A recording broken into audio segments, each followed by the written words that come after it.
তেল উৎপাদনকারী দেশগুলোর জোট ওপেক উৎপাদন বাড়ানোর সিদ্ধান্ত নেয় সোমবার বিশ্ববাজারে জ্বালানি তেলের দাম 4% পর্যন্ত পড়ে গেছে।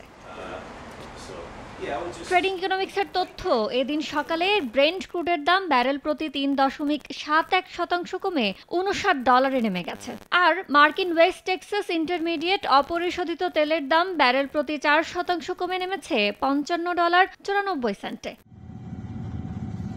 বিশ্ববাজারে জ্বালানি তেলের দাম কমে যাওয়া অর্থনৈতিক প্রবৃদ্ধি হ্রাসের পূর্বাভাসের পাশাপাশি কমছে আন্তর্জাতিক জ্বালানি তেলের প্রতিষ্ঠানগুলোর মুনাফাও। তবুও আগামী জুন থেকে দৈনিক 4,11,000 ব্যারেল তেল উত্তোলন বাড়ানোর সিদ্ধান্ত নিয়েছে দেশগুলো। খাত সংশ্লিষ্টদের উদ্বেগ, এতে বৈশ্বিক চাহিদার বিপরীতে যোগান উদ্বৃত্ত থাকবে।